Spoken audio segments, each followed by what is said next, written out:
Hello and very good morning to everyone. Thank you for joining me and Tibetan Buddhist Society of Canberra. We are here to do our meditation. How is your meditation? Let's do it. The fact that you are here present is good sign.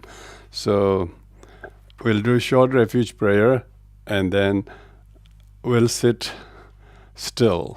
The stillness is so calming and so discerning and so clarifying when your attention and intention are combined. So it's a very good discipline. Buddha attained enlightenment through sitting still with great attention for the benefit of all sentient beings. And so we too have to learn to emulate that. So let's do the prayers. Oyenda Buddha Dhamma Sangha Aitere Vite Enlightenment by virtue Ayevendala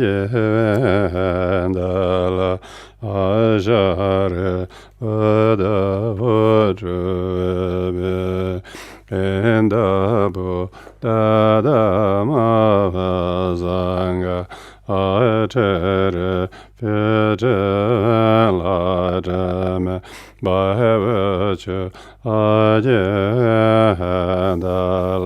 Ajare Buddha Vajrabe Enda Buddha Dhamma Sangha Aitere Vite Enlightenment by virtue Ayevendala Ajare Buddha Vajrabe. May all beings have happiness and the cause of happiness. May they be free from suffering and the cause of suffering. May they know a powerful happiness that know no suffering. May they dwell in equanimity, free from attachment, aversion, those never. May all beings have happiness and cause of happiness. May they be free from suffering and the cause of suffering. May they know a powerful happiness that knows no suffering. May they dwell in equanimity, free from attachment, aversion, those never. May all beings have happiness and cause of happiness. May they be free from suffering and the cause of suffering. May they know a powerful happiness that knows no suffering. May they dwell in equanimity, free from attachment, aversion, those never. So now we'll do the meditation in 3 slots of 10 minutes. I'll use the gong to separate the 10 minutes so that you take a short mini break. But otherwise use the 4S, stillness of your posture and attention, the sincerity of your intention, and serenity of your attention, and simple to observe all of that. So you should learn to focus on a topic such as the posture, forward counting, a reverse counting of the breath. So please stay very present, and meditation only happens not by sitting passively, but have to stay very present and active and using the very calm abiding meditation technique.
Once again, welcome to everyone who is watching and listening to this live teaching session today, which we just will start with. If you're just not aware, we set half an hour meditation. We always do that in this session.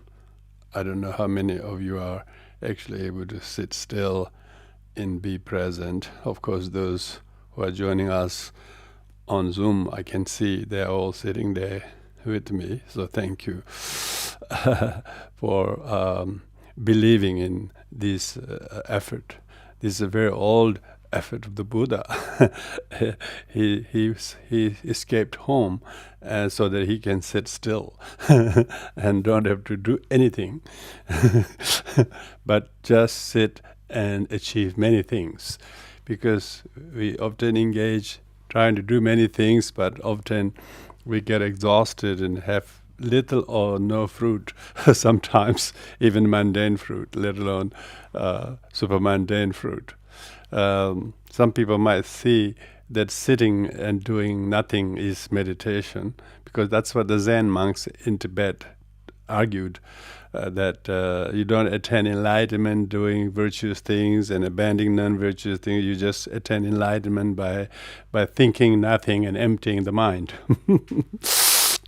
So there's still a unresolved debate going on whether that is so or not. Any case, today is Mother's Day, as you know. This is I don't know when this was introduced. I am not aware when the history began, but so in relation to that topic, it's very important to talk about the importance of our mother, and importance of not just our mother, but every unit of home has a mother who has brought up one or more children, and without whose selfless sacrifice, physically, emotionally, financially, we none of the so many towering figures that world has seen, or even just ordinary person that we would not be there. So I would like to talk about in historical context, in the life of the Buddha, how did he did reconnecting with his mother, and Moggallana Putra, just to go earliest one, then His Holiness Dalai Lama, then His Eminence Chogyam Trungpa Rinpoche. So let's. So these are great figures, great people who had reconnected with their mother. Not only reconnected mother, but they took great effort to remember and repay their kindness in amidst their very busy schedule, because often people forget when and what they should do to reconnect with the mother and remember and repay her kindness. In Mahayana Buddhism, we don't use the word Buddha like the God, as often God is used in Sanskrit and Judeo-Christian terminology. We use the mother sentient being. Generally, Buddhism use more word sentient being than word Buddha or God. We seldom use the word God anyway, but if we use something in relation to that, we'll use Buddha. But more often, the more common words that you will see every written Buddhist books is probably word sentient being, sentient being, sentient being. And Mahayana Buddhism, they prefix that with the mother sentient being, mother sentient being.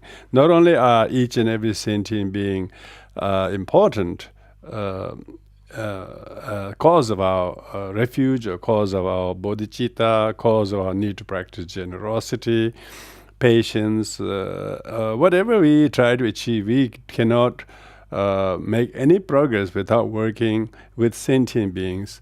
And sometimes we do not feel so connected with sentient beings. because sentient beings are often unruly and very difficult to deal with, and they think the object of practice of their virtue should be someone very special, someone very special, and that is you like it or not, mother.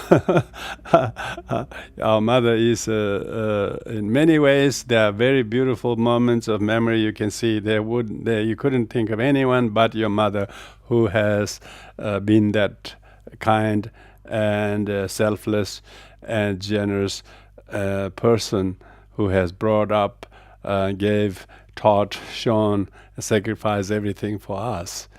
And so even some people's relationship, the mother may have been estranged or soured for very selfish, childish reasons. Often people do come back to their senses saying, oh, this is ridiculous, I'm so selfish, I'm so so ignorant and so ungrateful to think and estrange myself from my only kind mother over that issue, and they sometimes regain their consciousness and then reconnect maybe. But often there are lots of people who know they should forgive or they should reconnect, but they are never doing it, and so that's really sad. So maybe the Mother's Day was not necessarily designed for that, but at least because people are so busy in their everyday to day duties and the commitment, most people are very much separated from the loved ones and the mothers by distance and emotion, and some of them hardly see their mother.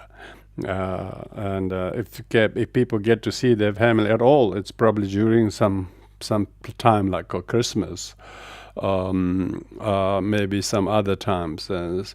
Some people who live in the same town, they may see the mother at least in the Mother's Day or whatever. So that's the totally different issue. But most important thing is that we need to, whether we can be physically reconnectable with our mother or not, we should always learn to reconnect with our mother and then drop away discard some of our selfish habits. Because those who do not reconcile with mother, they usually don't reconcile with anyone with whom they have differences. It's very, very obvious. A lot of people who are not making friends or making reconciliation with others is because they have fundamental angst against their mother or father, and they carry that, and they always reflect that, project that with anyone who they look up to, whether it's a boss or whether it's a colleague or someone. And if there's some fallout between oneself and others, they usually project the same thing they didn't reconcile with the parents to that person. And this is quite a reported case also in modern psychological studies, that how many people's interpersonal relationship and angst and ill will and guilt and resentment are not resolved because they still haven't resolved that with the mother or the father. So that shows how habitual the karmic. I think in Buddhism we will simply see that as a karmic habitual thing. People's habit cannot break unless they have a great reason to do so. Most people's ego is far more important than the need to break the habit that it is weighed down by, because egoistic problems are mainly inability to disassociate oneself with bad habits. One's bad habits, some of them are emotional, some of them are habitual, some of them are cognitive. So of course, cognitive is hardest thing to discard. Afflictives are mainly temporary. Sometimes they come and go, but habituals are even much more harder, because people's habits of seeing their mother or seeing their father in a very negative way, they don't know how to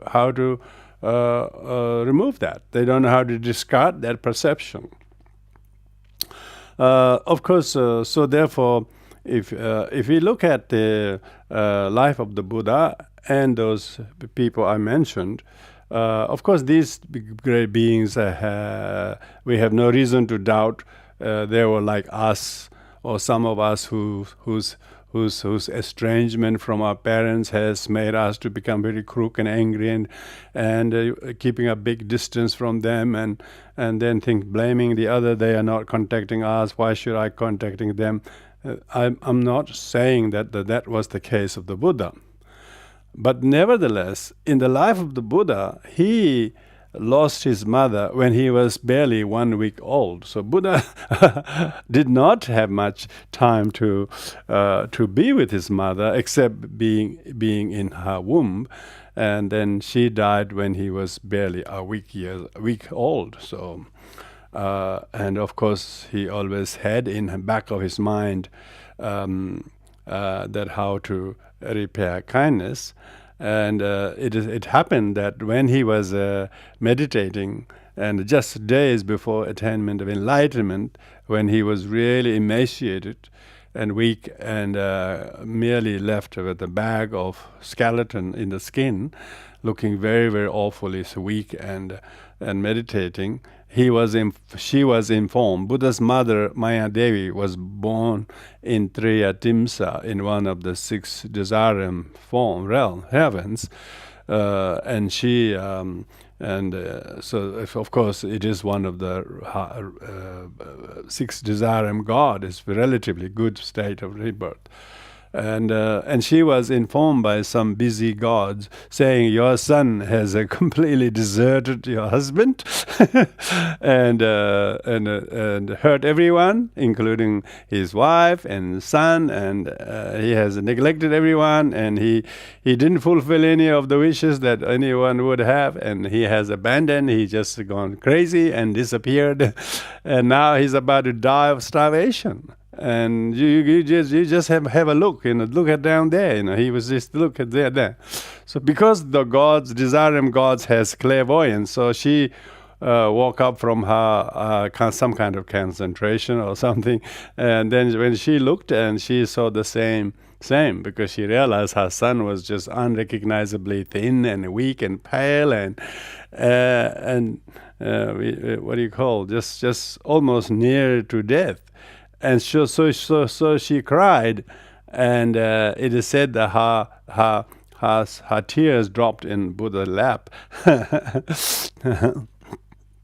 and then he had to console her, saying, "I'm sorry that you are crying on my behalf from your heaven.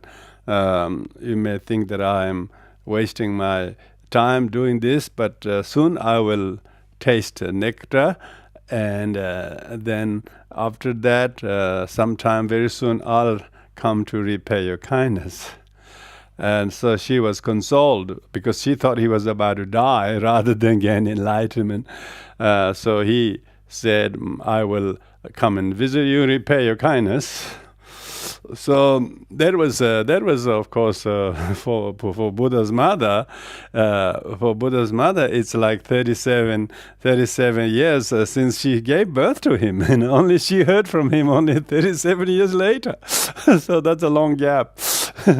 Long gap. I'm not saying he did not think of her or anything like that subsequently, but that was the recorded reconnecting.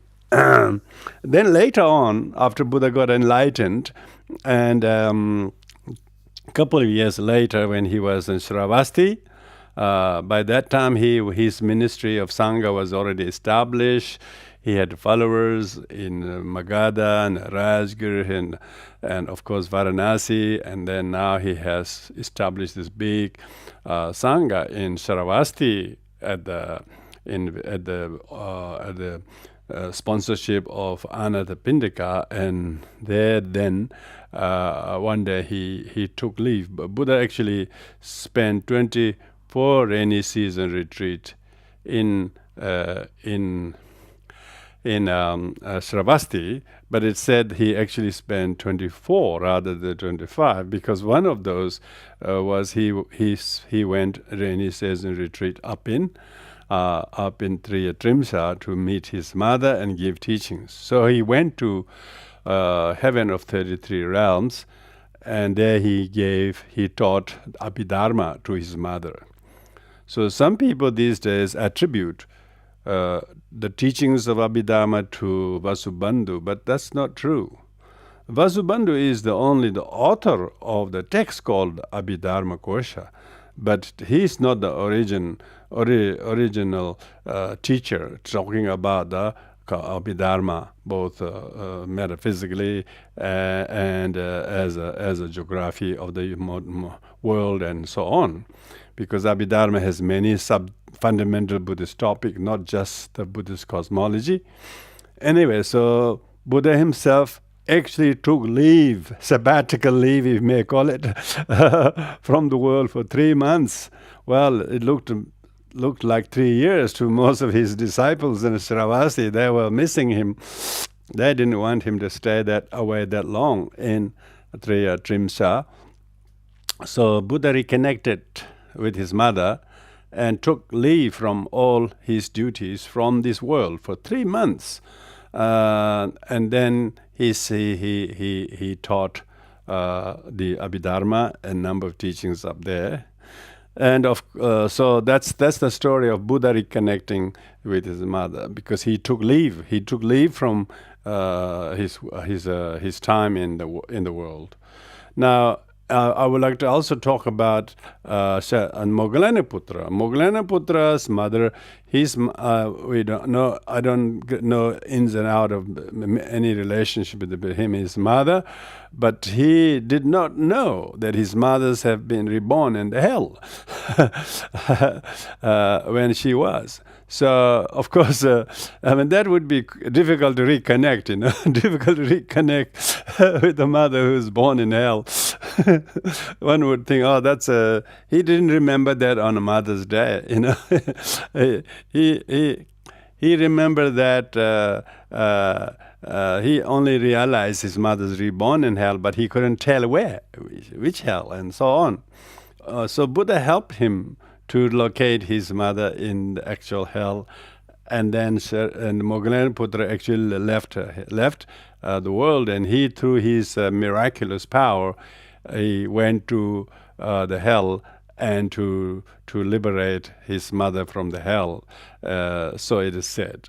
I don't know how the actual details of how he did it, but probably seeing her son from the world is quite a nirvanic experience, however brief that was.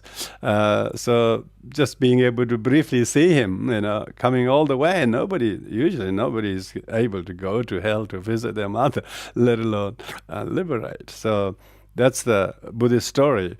It's a story. That story is told in the context of Buddha and how different the Buddha and Arhat's abilities are. Arhats, like Moggallanaputra, has clairvoyance to see many things, but his clairvoyance range is very limited. He had limited range. He can go to hell, but he couldn't find his mother unless someone tells where she is. So, whereas Buddha could tell exactly where she is and so on. So that is this is mainly taught to differentiate the wisdom and discernment, and part of the clairvoyance difference between Arhat and Samyak Sambuddha. But this is in relation to how much a need there was, even for an Arhat. And of course, for the Buddha, he definitely felt he need to go reconnect with his mother, because she wept and cried. Remember, when Buddha was on the brink of death or enlightenment, but she thought he was on the brink of death, and it came in response to her request. And whereas Shariputra did so when his mother was born in hell. That's the worst place that anyone can be. But in Moggallanaputra's case, he has to go go and do something about his mother. And now same can be thought about His Holiness Dalai Lama. His Holiness Dalai Lama says, I've often talked how close and how fond, great memory he had. He actually was very much close to his mother. She actually escaped in exile with him. And after he was recognized as Dalai Lama, of course, his whole family from Amdo moved to Lhasa, and they were living in a special kind of a place and have often access to. They were very close relationship. His Holiness father died mysteriously very soon in Lhasa. Probably he was a controversial figure. Most families of those high lamas are, because they're not going to sit there quietly. They are parent of the Dalai Lama, They have opinions, and so the circles around those. Anyway, so we're not talking about that. Anyway, His Holiness was very close with his mother, and I remember how Dalai Lama reconnected with his mother. Not that he was not close, but when she died, he wanted to go on a pilgrimage. This was in 1980, 81, 80 actually, 80. I remember that because it was few months after I came out of retreat. There was an incredible commotion in Lumbini saying the Dalai Lama was visiting. And it was because Dalai Lama never visited Nepal because Nepalese government wouldn't allow it for political reasons. So Dalai Lama cannot go on to Buddhist sites because he's Dalai Lama. Remember, this is the irony: he's the Dalai Lama, but he can't go to visit Buddhist countries because all the countries are heavily under influence, the pressure of the big guy. Anyway, during that time, His Holiness Dalai Lama's office and his representative in Kathmandu made a special request to the Nepalese government to allow him to visit Lumbini for the sake of make prayers for his deceased mother. And he's gone on a pilgrimage to all Buddhist sites that he get to go. But Lumbini, he never been able to get. He only went there once before in 1956 as the chief guest of the Indian government during the celebration of the 2500th anniversary of Vesak. But even though he came into exile, he never managed to visit Nepal, let alone Lumbini. But this time they requested, there were huge lot of negotiation happened between Indian and Nepalese government, and in between that, the Indian government wouldn't allow the Dalai Lama to visit unless the Indian governments are allowed to send their own security forces with the Dalai Lama, because they can't guarantee it. They wouldn't trust the Nepalese, who are heavily under. And the Nepalese say, no, we are a sovereign country. We don't allow any foreign security guards. We will not allow any Indian security personnel. They were also not going to let the Dalai Lama come. But finally, they agreed Dalai Lama will be allowed on this occasion on compassionate grounds for his mother for 3 hours. Maybe he can come for 3 hours. That's it. And he can just whisk through the border, come to Lumbini, and then go back in another hour or so. So can you believe it? And then finally, that Indian government have to give in, but put pressure to Nepalese. The Nepalese government should take full guarantee of the security of the Dalai Lama, because Nepal is a very volatile country, and if Indian government's security personnel are not allowed to come, then the Nepalese government have to guarantee his security. Otherwise, Indian government wouldn't let the Dalai Lama go. And finally, the Nepalese government gave in, so they took the control of the full security. They put 2 policemen near every small bridges, and there was security all the way along the road and the visit. So this is in connection with how His Holiness Dalai Lama got to visit Lumbini because of his mother. If it wasn't the death of his mother to make prayers, the Nepalese government wouldn't let Dalai Lama come anytime, So it hasn't happened before that. It hasn't happened since that. That was the only time that he was allowed to visit. So that shows how much the role of mother and relationship with the mother and son is treated with great respect, religious or family reasons. Of course, then His Holiness, we realize that His Holiness came to make offerings to all the holy sites to remember his kindness of his mother, and that's what Buddhists do. They go on pilgrimage in memory of their parents if they died, usually in that very 49th day. Within the first 49 days, they go on pilgrimage in the name of the parents, and they empty their wallet and they would donate to the temples, to the poor, to the charity in the name of parents. So that's what all the Buddhist holy sites are built. If you look at Ajanta, Ellora, these are all great cave mountains, cave temples built in memory of mothers and fathers by great Indian Buddhist emperors and wealthy benefactors. You can see that these names of the people are engraved on the rock, that these were built by such and such in memory of their mother or the wife or the husband or father and so on. So it's quite Buddhist thing to build temples and monuments, sponsor very important projects to repay the kindness of parents when they go on pilgrimage. So that's that.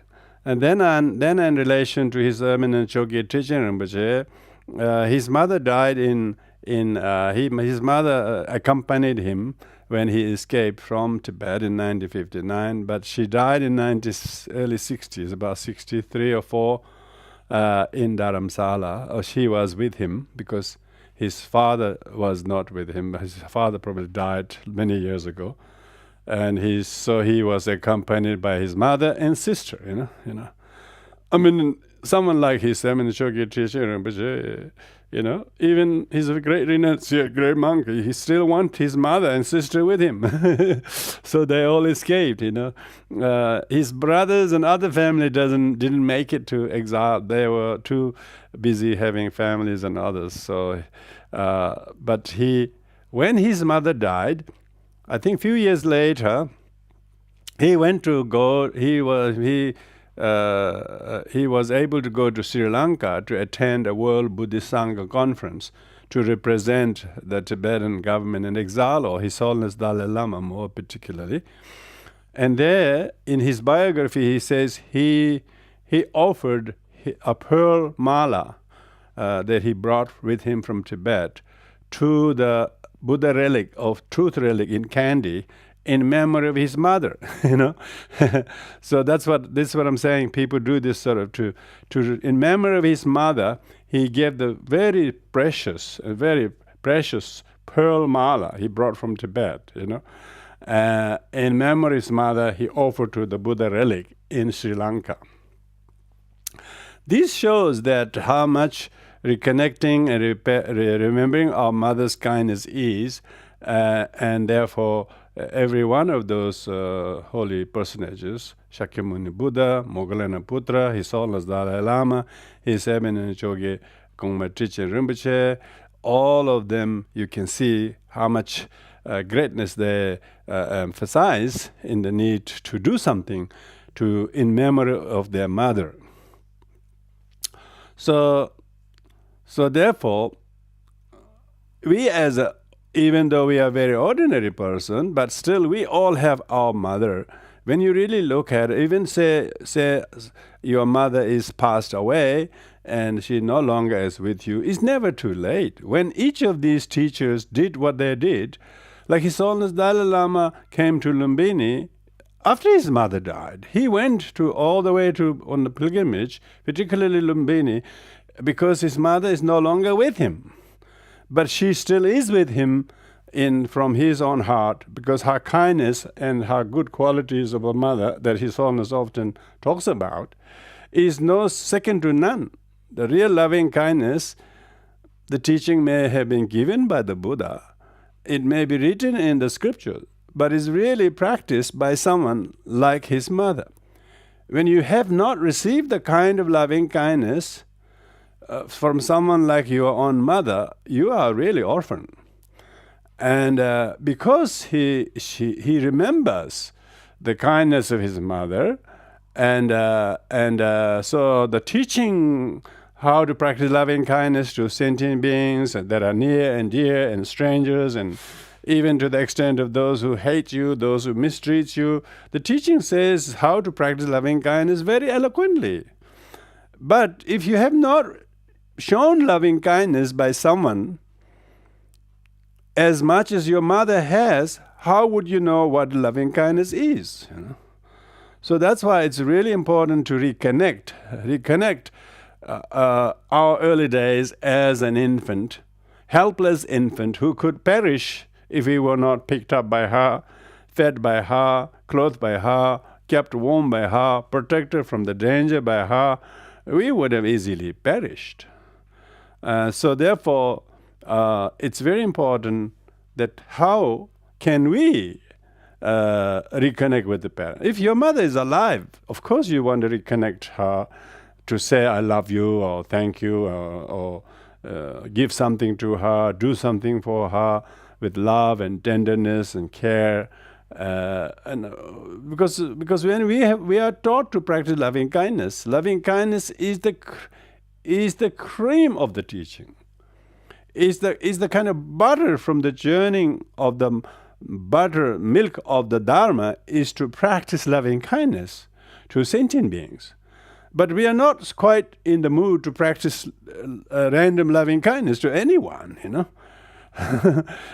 we are quite very pedantic. Who with I want to give this or do this? who with I want to share a bus or a room or whatever? We are so pedantic. We're hardly willing to do anything with everyone with loving kindness. It's always about us first and the other second. But when you think about really loving kindness with the mother, when you reconnect, look in our eyes and face and skin and whole posture, you can see her very poor and very weak, and very pale and very elderly and helpless and almost have her days numbered. And maybe if she's dead already, you already remember how many years she was like that and then died. And what did you do to make her happy or make her feel that you love her? Is that enough? Can you not do something even now? You can still do something now in her memory, because any time you can do to repair her kindness to another old woman who's lonely and have no children, and maybe try to show some kindness and tenderness to her, or whatever you can do in her memory, or maybe reconcile with your siblings and family, which are often estranged, and people have lots of small family issues that completely breaks their heart because they are so selfish and they don't remember how to drop that and be kind, be loving, and be kind to. If one can't reconnect with the survival family members, or few finite numbers of families who are right immediately, if we cannot practice loving kindness with them, then the actual teaching or belief or the practice of important loving kindness is a merely academic. It's just lip service. So that's why they say that you should first practice loving kindness or compassion to the nearest and dearest.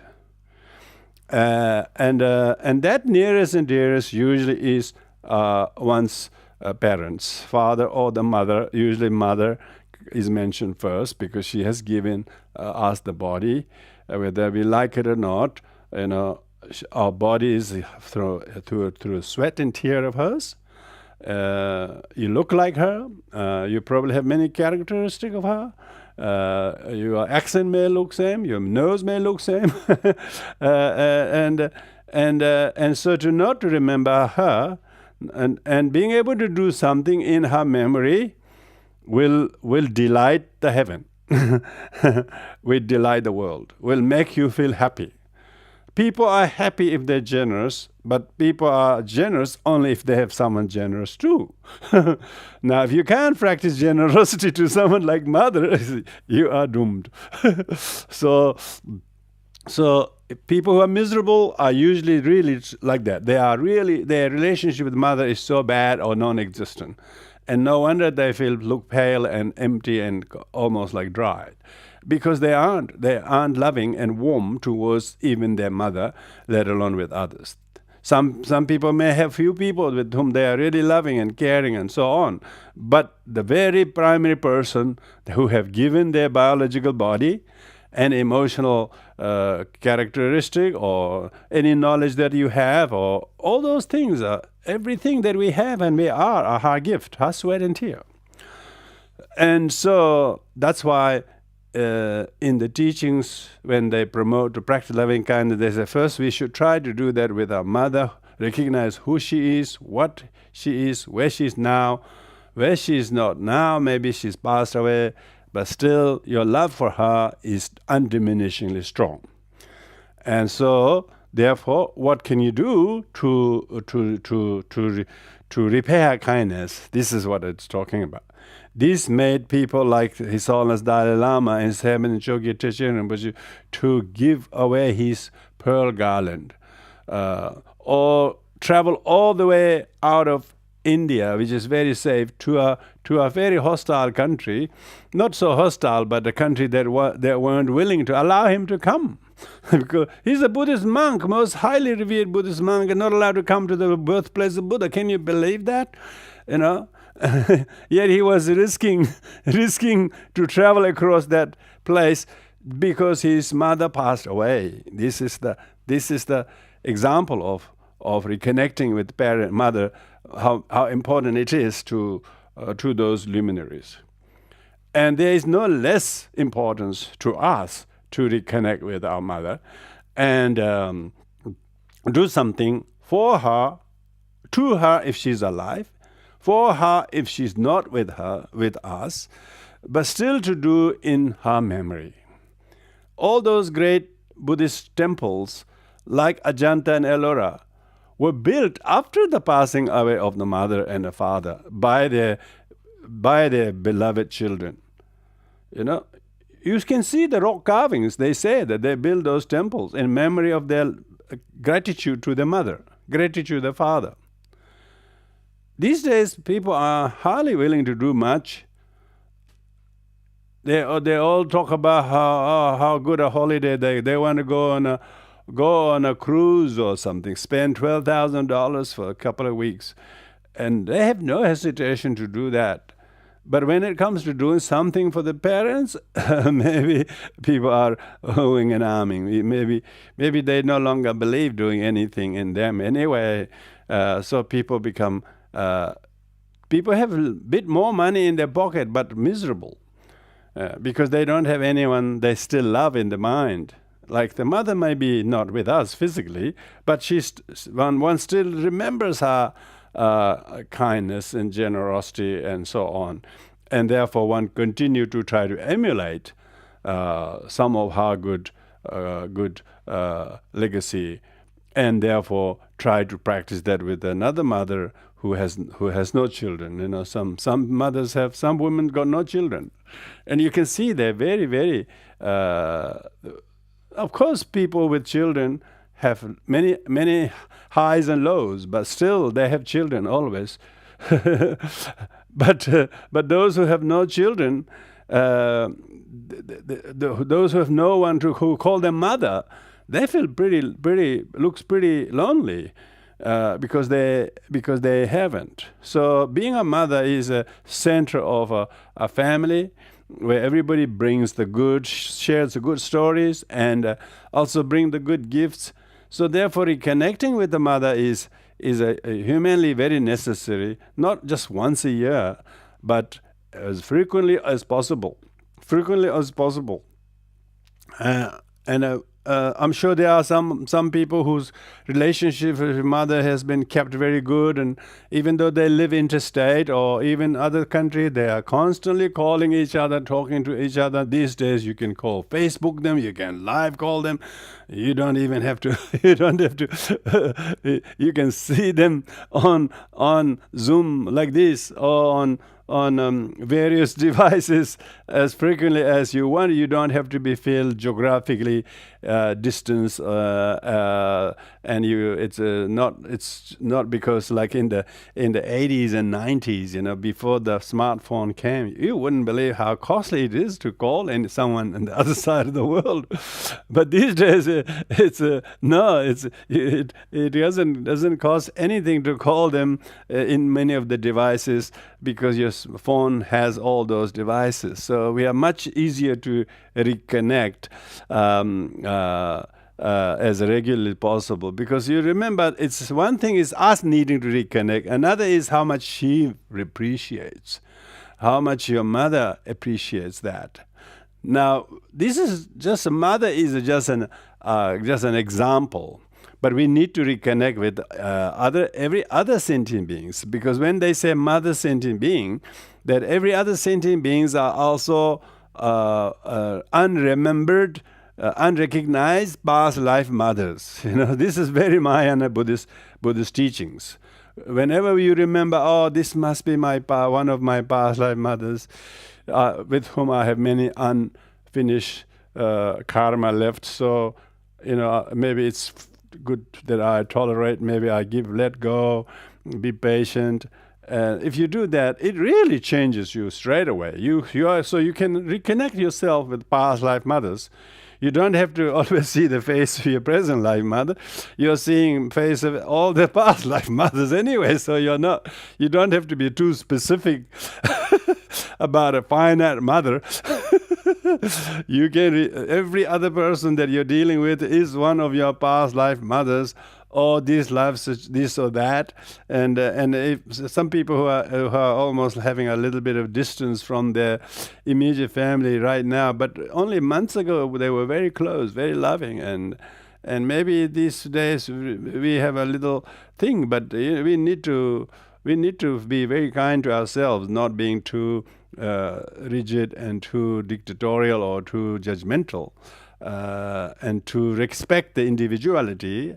At the same time, whatever help and kindness we can offer, we offer, but not make it too imposing onto the other. So because they are all our mother sentient beings, it's not so much reconnecting this life's mother and you try to patch up with her nice, then treat every other person with not a particular sense of awareness. No, a whole idea of reconnecting with this life's mother is to bring that, apply that, and see everyone as your unrecognized mother.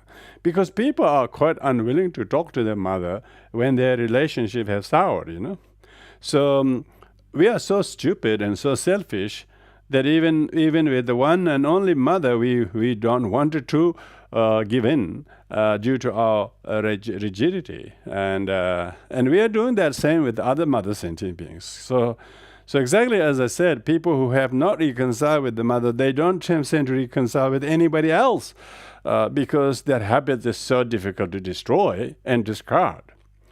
But those who have really heeded to the teachings and repay the kindness of mother and have really been very thoughtful and careful, even the very difficult sentient beings that you don't think is this your mother at all, but still you will see this person too is a good cause for me to reconnect what they must be in my past incarnation, what must be like to be not understood and distanced to them by me, how would they see me in their shoes? So therefore, reconnecting with the mother is Mahayanistically reconnecting with sentient beings. And interesting thing about it is the story of us and our mother is about suffering and all the problems. And so is the realization with sentient beings. The sentient beings and their habits and their kind of rigidity and their dullness is so so obvious why they're miserable. Not because of the way they do or don't do with us, because the way they don't do even with themselves. They're so stupid and so arrogant and so selfish and so stubborn in their own way, and they don't see anything but what they think it is the way to go. And so when we try to be of some help or influence to them, they don't see helped. They see it's exactly opposite. So that's why sometimes reconnecting might be distancing from them. Maybe just giving them a reasonable room, not being too much in front of them on their nose all the time, might be the very reconnecting, because you wouldn't believe how near is too near, and so sometimes we are too near to the extent of possessiveness and controlling, and having our say more than we need to have a say, particularly when it involves with mother sentient beings who are our in-laws, and mother sentient beings who are parent-in-laws or daughter-in-laws or son-in-laws or step brothers and so on and so forth. You wouldn't believe how many of the problems, like domestic violence. Domestic violence is created by husbands to their wives and to their sisters and mothers. Incredible. Australia is shameful. It is one of the countries which has the highest domestic violence per capita. How many wives and mothers get killed in the very home by the very husband or the son, whatever the case might be. So that shows how sometimes people are too near to each other that they can't stand.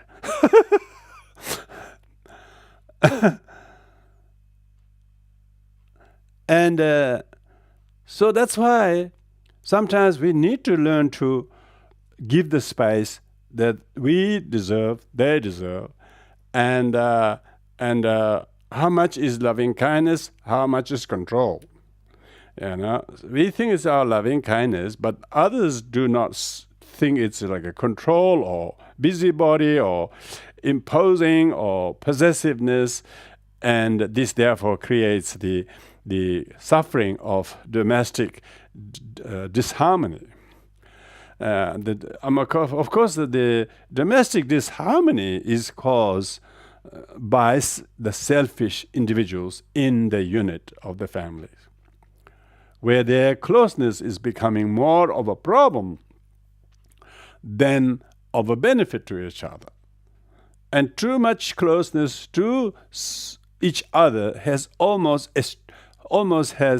has disadvantaged our spiritual practice, where we put more emphasis in the need of try to please or fulfill their wishes, something. Our own practice of spirituality may be neglected. So then we neither have them nor our spiritual practice. So we're starting to feel, what have I been wasting my time in trying to be helpful when the others are like that. So this reconnecting sometimes might be just giving a reasonable space to the other, rather than the being the busy body mother or the father or the brother or the sister-in-law that we are becoming to the other. You wouldn't believe how many people's unhappiness are all to do with being too close, and when they're not together, they miss each other. When they're together, they are conflict. This is the problem. They don't know how to give a reasonable distance and make yourself contented, even without having to have them, without having to have an argue with them, and do your own thing, have your own dignity, that you have your own things to do. Sure, being able to help with them once or twice a week may be need for you and them, but more than that might be a bit too much. And why is the domestic violence happening? Because there's no understanding. There's only misunderstanding. And misunderstanding on top of misunderstanding, how much of that is necessary? So we need to back off and then understand how to not interfere. This is called renunciation in Buddhism. So sometimes, even with your mother or father or some immediate family members, your tension and their mutual kind of stress over each other is becoming misery and cause of misery. So therefore, why add the fuel to the misery and disharmony and conflict, particularly when it means quite a few people, And then you realize you never know it's not just between 1 and 2. It's between 3 or 4. It's because 1 and 2 affects another 1 and 2 and 1 and 2 for all the directions. And it affects so many people. So that's why sometimes it's really good to be alone and be your own master and not feel the neediness to have all these people to be nice to each other, and because the real best thing is the understanding of spiritual realization and contentment and solitude and freedom and unneediness of each other's doing this for you or for that. That kind of gives us the real freedom. And of course, repaying our kindness to our present life's mother is necessary, but we still have to work with the other sentient beings who we do not see as a mother, but they are just as close as, maybe more close than our mother was. But we don't see the mother in them, Why not? Is it? That's why we are not able to see them as the mother sentient beings. That's the problem. We don't see them as the elderly woman, frail and weak and pale, that has given birth to you biologically in this life. You don't see them at all, even though they have been in their past incarnation. And in this life, they may look quite different, They don't look like mother, but that's what they are. And we don't have the penetrative insight to see that they have been our mothers, and certain unresolved karma between us and them is now manifesting in this way. So that's why we need to reconnect with those sentient beings as our past lives mother.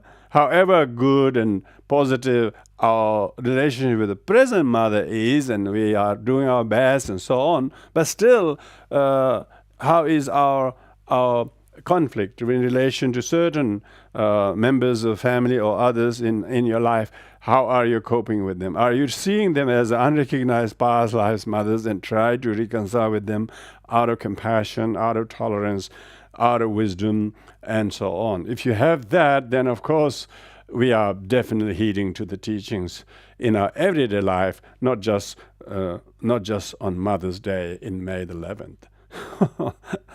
I mean, how many May the 11th there is? There's only one such day in every 12 months. That's a long way to wait. So we have to practice the repaying our kindness of mother. If she is around, call her, speak to her. If she's not, still try to recollect her kindness, and express your gratitude to her. Do something in her memory. Do something in her honor. Oh, this is the sort of thing what we're talking about, And you wouldn't believe how much happiness it will produce when we do something in memory of someone like a mother on her anniversary or on Mother's Day or whatever, Father's Day, and then therefore the more many times we do that, that many times we feel we are repaying their kindness, and we feel joyful because it says that those people who practice generosity, they're much more wealthy in their happiness. They're much more wealthy in happiness, and those who are observing this kind of self-discipline, they actually know exactly what to do in their own life, and because they are patient with the other. They look very radiant and glowing, and because they're very diligent, because of their energy is very, very vibrant, and so they are very focused and so on. So reconnecting with our mother is a daily practice. When we say may all beings have happiness, the cause of happiness, so that is who are those all beings? They are all our mother sentient beings. And even if we love, the devote, rejoice the Buddha so much, it is said that biggest offering to the Buddha is our being kind to fellow sentient beings. If Buddha sees us showing kindness to some sentient being, that becomes best offering. Even if you feel the 100,000 sok offering or 100,000 lamp offering, people do that. Buddhist people always like to do these things, which is good. They can make 100,000 lamp offering around the Bodhana Stupa, or 100,000 sok offering once a year on Padmasambhava's day. Or people like to do that. They say that showing loving kindness to one sentient beings genuinely surpasses all material offerings.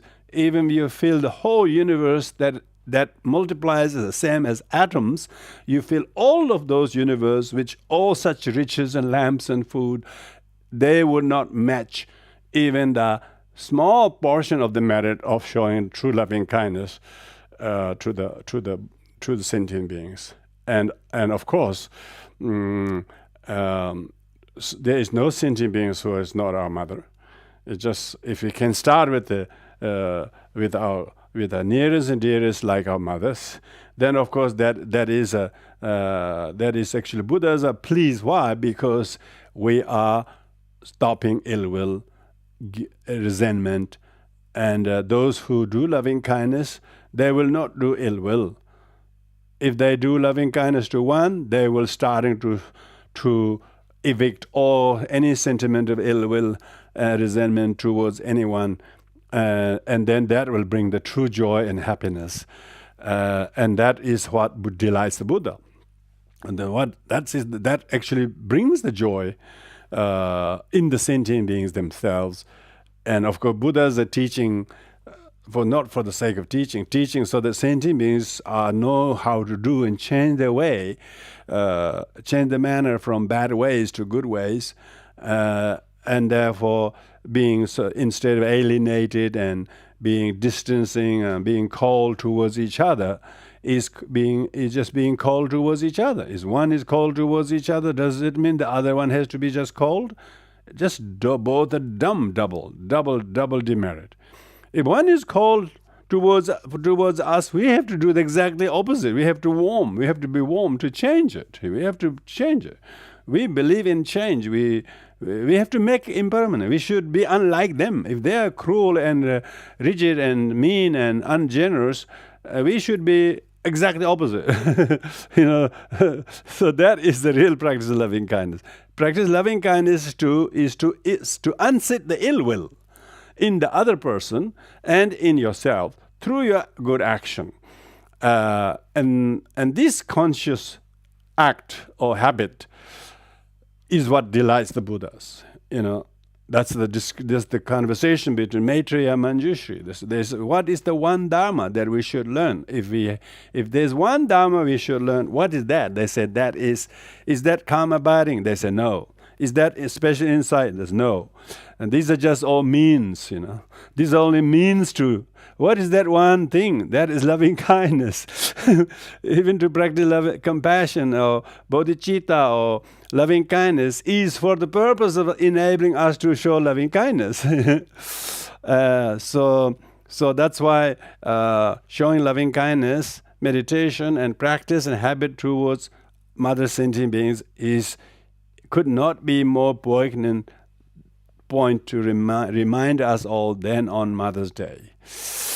Thank you very much, everyone. I'm sure you're doing all of that. So unless you have, if you have one or two questions, please feel free to ask before we close.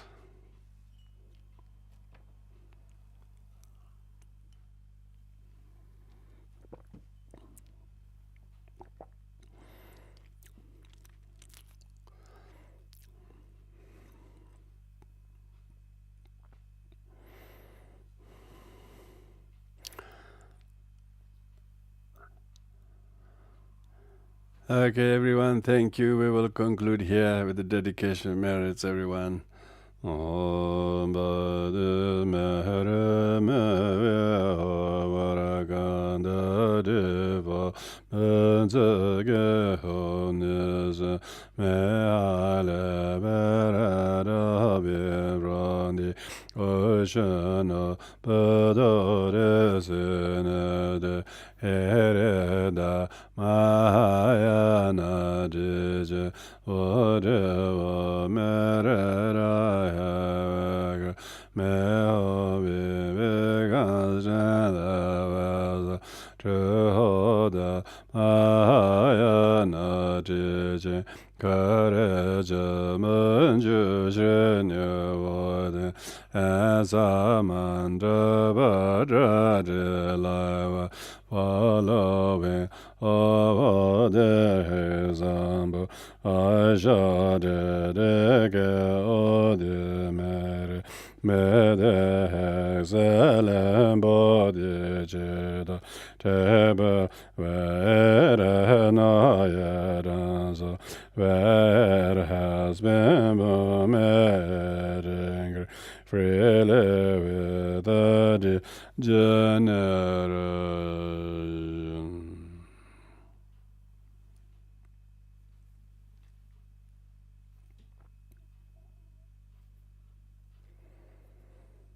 Thank you, everyone. That's all. See you next time.